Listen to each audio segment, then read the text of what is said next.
함께 보니 하 9장 1절부터 10절 그리고 10장 28절부터 36절 말씀입니다. 열왕기하 9장 1절부터 10절 말씀 먼저 읽어드리겠습니다. 선지자 엘리사가 선지자의 제자 중 하나를 불러 이르되 너는 허리를 동이고 이 기름병을 손에 가지고 길랏 라모스로 가라. 거기에 이르거든 임시의 손자 여호사밧의 아들 예후를 찾아 들어가서 그의 형제 중에서 일어나게 하고 그를 데리고 골방으로 들어가 기름병을 가지고 그의 머리에 부으며 이르기를 여호와의 말씀이 내가 내게 기름을 부어 이스라엘의 왕으로 삼노라 하셨느니라 하고 곧 문을 열고 도망하되 지체하지 말지니라 하니 그 청년 곧 그 선지자의 청년이 길랏 라모스로 가니라. 그가 이르러 보니 군대 장관들이 앉아 있는지라. 소년이 이르되 장관이여 내가 당신에게 할 말이 있나이다. 예후가 이르되 우리 모든 사람 중에 누구에게 하려느냐 하니 이르되 장관이여 당신에게니이다 하는지라. 예후가 일어나 집으로 들어가니 청년이 그의 머리에 기름을 부으며 그에게 이르되 이스라엘 하나님 여호와의 말씀이 내가 너에게 기름을 부어 여호와의 백성 곧 이스라엘의 왕으로 삼느니 너는 내 주 아합의 집을 치라. 내가 나의 종 곧 선지자들의 피와 여호와의 종들의 피를 이세벨에게 갚아주리라. 아합의 온 집이 멸망하리니 이스라엘 중에 매인자나 노인자나 아합에게 속한 모든 남자는 내가 다 멸절하되 아합의 집을 느바스의 아들 여로보암의 집과 같게 하며 또 아히야의 아들 바하사의 집과 같게 할지라. 이스라엘 지방에서 개들이 이세벨을 먹으리니 그를 장사할 사람이 없으리라 하셨느니라 하고 곧 문을 열고 도망하니라. 10장 말씀도 읽어드리겠습니다. 예후가 이와 같이 이스라엘 중에서 바알을 멸하였으나 이스라엘에게 범죄하게 한 느바스의 아들 여로보암의 죄 곧 베델과 단에 있는 금송아지를 섬기는 죄에서는 떠나지 아니하였더라. 여호와께서 예후에게 이르되 내가 나보기에 정직한 일을 행하되 잘 행하여 내 마음에 있는 대로 아합 집에 다 행하였은즉 내 자손이 이스라엘 왕위를 이어 4대를 지내리라 하시니라.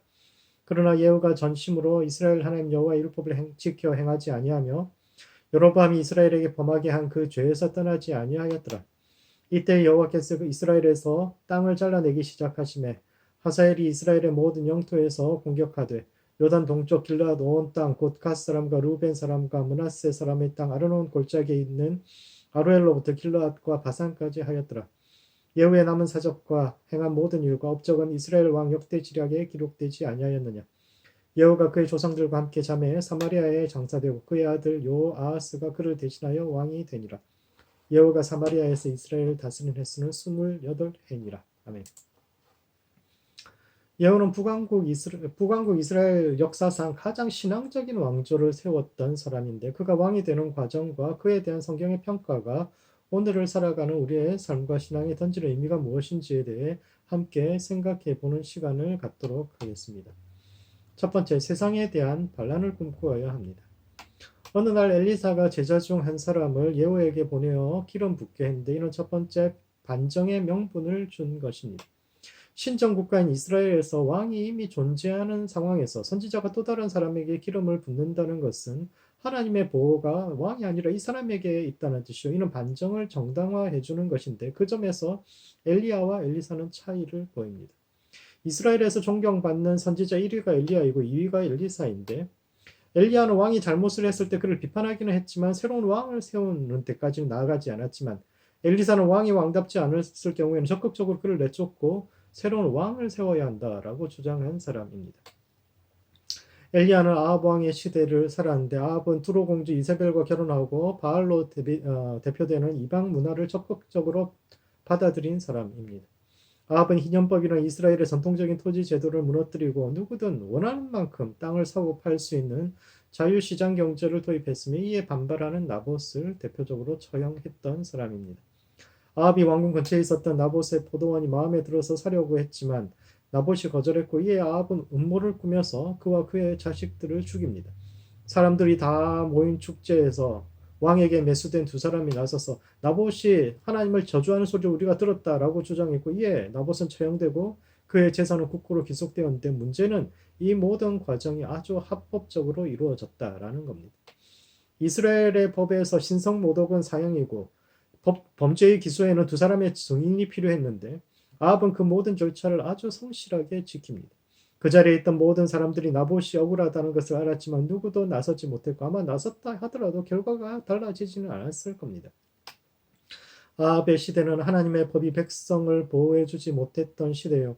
모두가 불의에 입을 다물던 없던 시절이었으며 그리하여 백성들의 원망과 눈물이 땅에 가득했던 그런 시절인데 엘리야는 분연히 일어나서 왕의 불의를 꾸짖고 그가 잘못했다고 그를 공격했지만 그 결과는 끝없는 엘리야의 도피 생활이었습니다.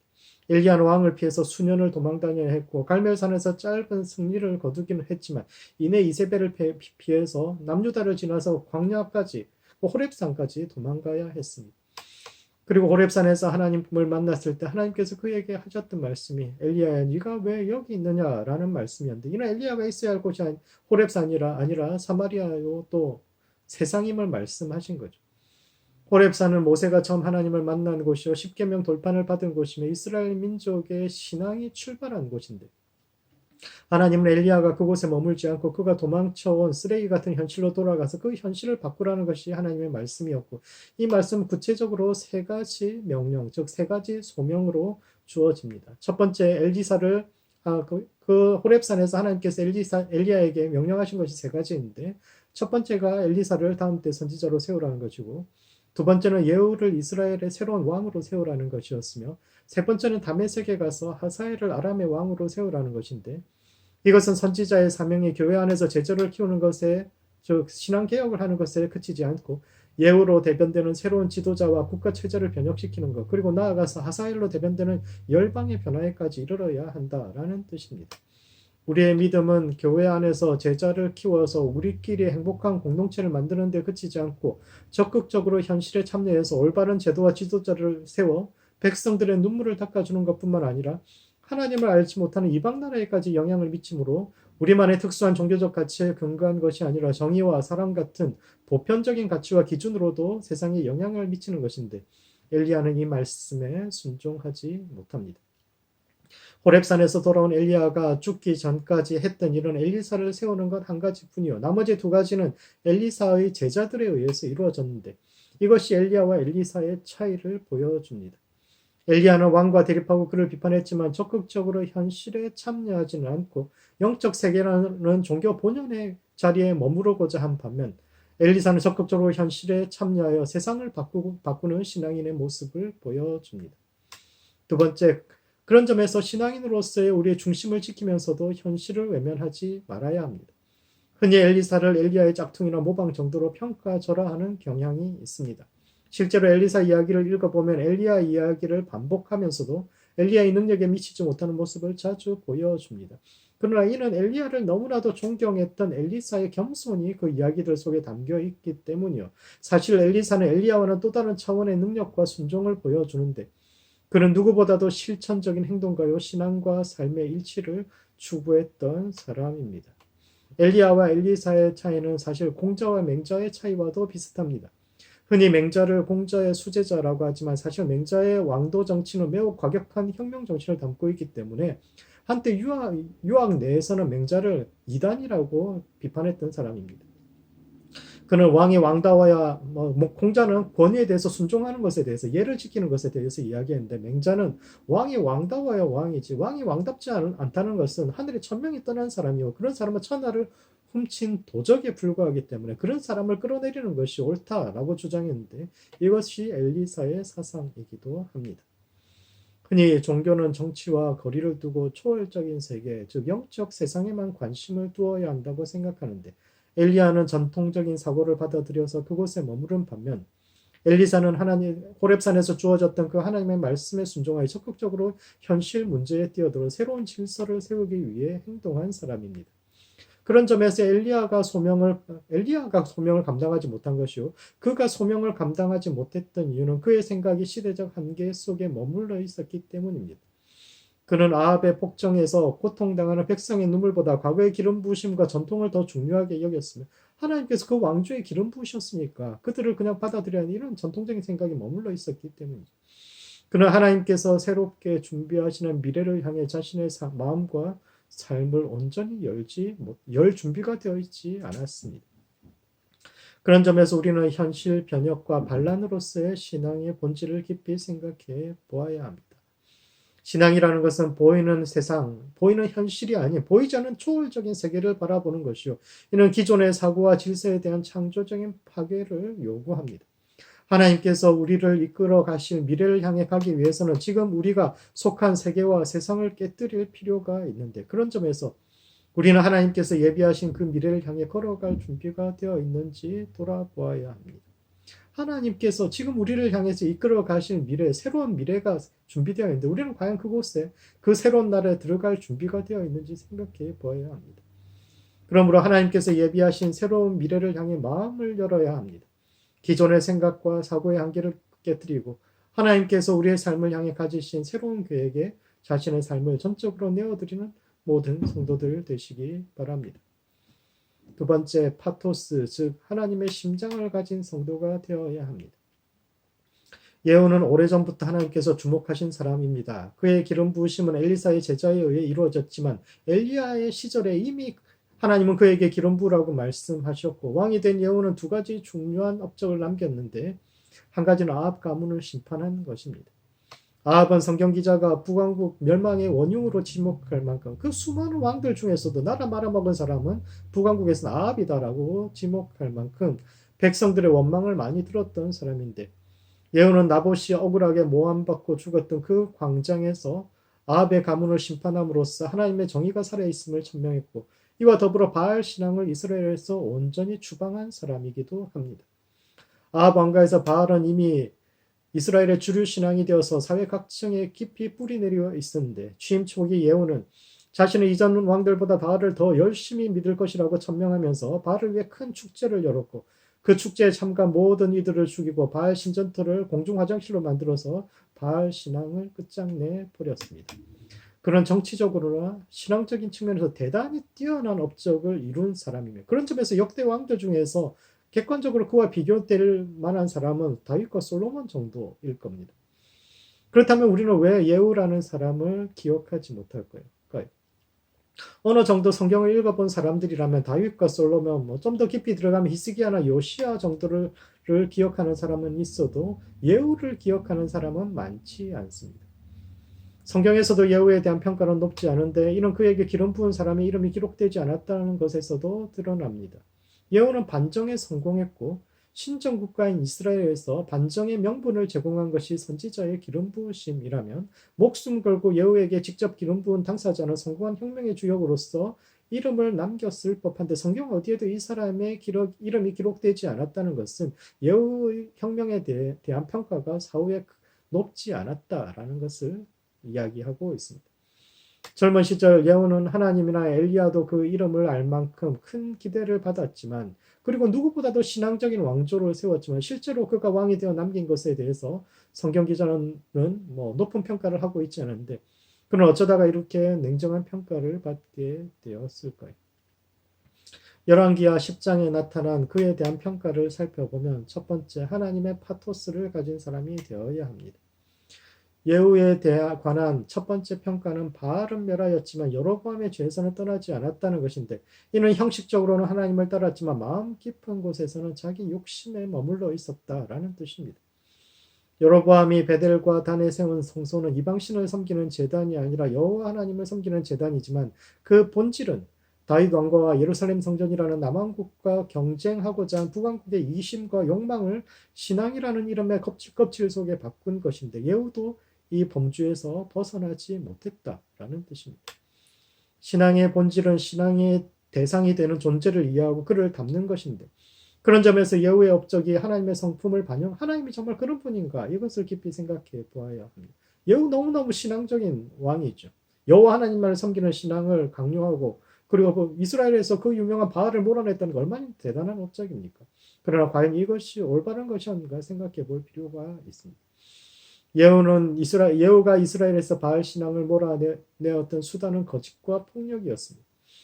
왕이 된 예후는 자신은 아합보다 바알을 더 섬길 것이라고 거짓을 말했고, 자신이 첫 번째 여는 그 바알 축제에 참석하지 않는 사람들은 큰 벌을 받을 것이라고 위협함으로써 바알 신앙에 그다지 적극적이지 않았던 사람들까지 다 찾아서 죽였습니다. 그로 인해서 아합과 그를 따르는 바알 신자들을 모두 죽일 수 있었지만, 결과가 좋았다고 해서 그가 행했던 수단과 방법이 과연 옳았던 것일까요? 오늘날에도 우리가 옳다는 이유로 나와 다른 종교와 다른 견해를 가진 사람들을 폄하하고, 심지어 법과 상식을 넘어선 행동을 하면서도 단지 그것이 우리 편이기 때문에 옳다고 감싸주는 일들이 얼마나 많습니까? 그리고 그것이 과연 옳은 일일까요?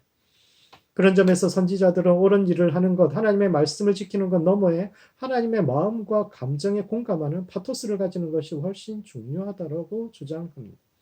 오늘날 그리스도인들에게 필요한 것은 옳은 일을 하는 것뿐만 아니라 그 말씀을 지시하신 하나님, 즉 세상을 불쌍히 여기고 긍휼히 여기시는 하나님의 감정과 공명하는 사람이 되는 것입니다.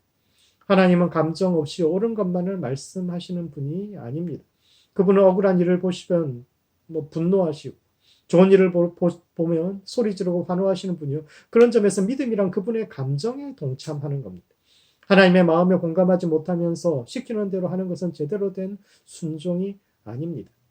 간디는 세상을 망치는 7가지 죄가 있다고 말하는데 그 중에 한 가지가 긍휼 없는 종교입니다. 세상을 향해 불쌍한 마음을 갖지 않고 그저 옳은 것만을 이야기하는 무정한 종교인들이야말로 하나님의 영광을 가리고 세상을 망치는 요인이 되는데 예후에게서 이런 모습이 단적으로 드러납니다. 그는 하나님의 말씀을 지켰지만 아합 가문을 멸하라는 그 명령을 충실히 이행했지만 하나님의 마음과는 공명하지 못한 인물이요. 이 점에서 다윗과 달랐는데 오늘 우리는 이 시대를 향한 하나님의 마음이 얼마나 공명하고 있는지 생각해 보아야 합니다. 오늘날 우리도 하나님께서 시키시는 거 옳은 일은 다 하지만 우리의 마음이 무정함에 이르러서 하나님의 마음과 공명하지 못한 그런 존재가 아닌지 생각해 보아야 합니다. 두 번째, 예후의 시대에 처음으로 이스라엘은 약속의 땅을 상실하기 시작합니다. 예후에 관한 가장 강력한 비판은 그의 시대에 약속의 땅을 상실하기 시작했다라는 것입니다. 땅은 하나님께서 주시는 것이요. 하나님은 각 사람과 민족의 필요에 따라 땅을 나누어 주시는데 땅을 상실한다는 것은 땅의 주인으로서 자격을 인정받지 못했다는 뜻이요. 그런 점에서 예후가 땅을 상실한 이유는 그가 세상을 흙과 백, 즉 우리 편 아니면 적으로 단순히 구분짓고 자신과 생각이 맞지 않는 이들을 모두 이단과 적으로 배제하고 정죄함으로써 신앙과 삶의 영역을 점점 좁혔기 때문입니다. 그저 다른 나라가 힘이 세져서 나라를 잃은 것이 아니라 중요한 것은 그가 그 땅의 주인으로 인정을 받지 못한 것이죠. 이는 오늘날에도 마찬가지입니다. 정통을 자부하는 사람들일수록 신앙의 영역을 매우 좁게 정의하는 경향이 있습니다. 그들은 거룩한 음악이 있고 거룩하지 않은 음악이 있으며 해리포터 같은 마법사 이야기는 읽어서는 안 되는 금서요. 컴퓨터나 신용카드, 심지어는 백신마저도 사탄의 도구가 될 수 있다고 주장하여서 자신이 이해할 수 없는 문명과 발전에 대해서 거부감을 표현하면서 심지어 지금도 신앙의 이름으로 17세기적인 삶의 방식을 보수하는 것이 옳다고 주장하는 이들이 있습니다. 과거에 머무는 것, 안전한 곳에 머무는 것, 그것이 신앙이라고 주장하죠. 그런 점에서 쇠퇴하는 시대의 신앙은 무엇을 해야 한다가 아니라 무엇을 하지 말아야 한다는 금지 규정의 모험과 동일시되어서 적극적으로 삶을 개척하고 나의 세계를 넓혀가며 도전하는 것이 아니라 안전한 것에 머무는 것을 좋은 신앙이라고 착각하는데 그 결과가 결국은 땅의 상실입니다. 하나님은 호렙산에서 엘리야에게 엘리사를 세우고 예후를 세우고 하사엘을 세우라고 말씀하셨는데 하사엘 아람은 그 시대에 그 근동에서 굉장히 잘 나가는 큰 나라였는데 이스라엘의 왕을 바꿀 뿐만 아니라 이방 왕까지도 바꾸고 그 나라도 변화시키라고 이렇게 말씀하셨는데 예후를 따르는 이 시대의 그리스도인들은 안전한 곳에서 우리끼리 하나님의 이름을 외치면서 그것이 신앙의 전부요 부흥인 것처럼 이야기하다가 소명에 실패하고 마침내 세상에 대한 영향력과 약속의 땅을 조금씩 상실해가는 지경에 이르고 있지 않은지 그것이 지금 오늘날 우리의 모습이 아닌지 돌아보아야 합니다. 그러므로 하나님의 마음과 공명하여 넓은 세상으로 나아가야 합니다. 신앙을 보다 넓게 정의해서 우리의 마음이 하나님의 마음과 공명하고 우리가 살아가는 이 시대와 땅의 모든 영역 속에 하나님의 나라가 임하실 수 있도록 기도하는 모든 성도들 되시기 바랍니다. 말씀을 정리하겠습니다. 열왕기하 9장과 10장은 북왕국 역사상 가장 신앙적인 왕조를 세웠던 예후의 시작과 끝이 기록되어 있는데 첫 번째, 세상에 대한 반란을 꿈꿔야 합니다. 호렙산에서 엘리야에게 주셨던 하나님의 소명은 나라를 변화시키고 열방을 변화시키는 것이었는데 믿음으로 자신의 삶과 세상을 변화시켜가는 모든 성도들 되시기 바랍니다. 두 번째, 하나님의 파토스를 가지고 그 나라를 넓혀가야 합니다.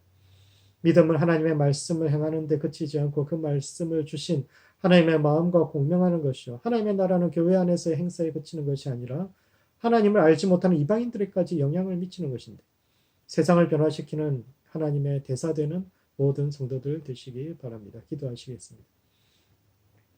기도하실 때는 먼저 하나님의 마음과 공명하는 성도 될 수 있도록 우리 자신을 위해서 기도하시겠습니다. 말씀을 읽을 때마다 하나님의 뜻과 그 마음을 이해할 수 있도록 하나님의 마음으로 주변과 세상을 바라보는 성도 될 수 있도록 스스로를 위해서 기도하시고 두 번째 세상에 반란을 일으키는 교회 될 수 있도록 기도합시다. 세상 조류를 따라서 휩쓸려 가는 것이 아니라 세상 따라서 이리저리 흔들리는 것이 아니라 마음으로부터 자신의 삶을 변화시키고 세상을 변화시키는 성도와 교회 될 수 있도록 세상을 거슬러 사는 성도 될 수 있도록 서로를 위해서 또 교회를 위해서 함께 기도하시겠습니다.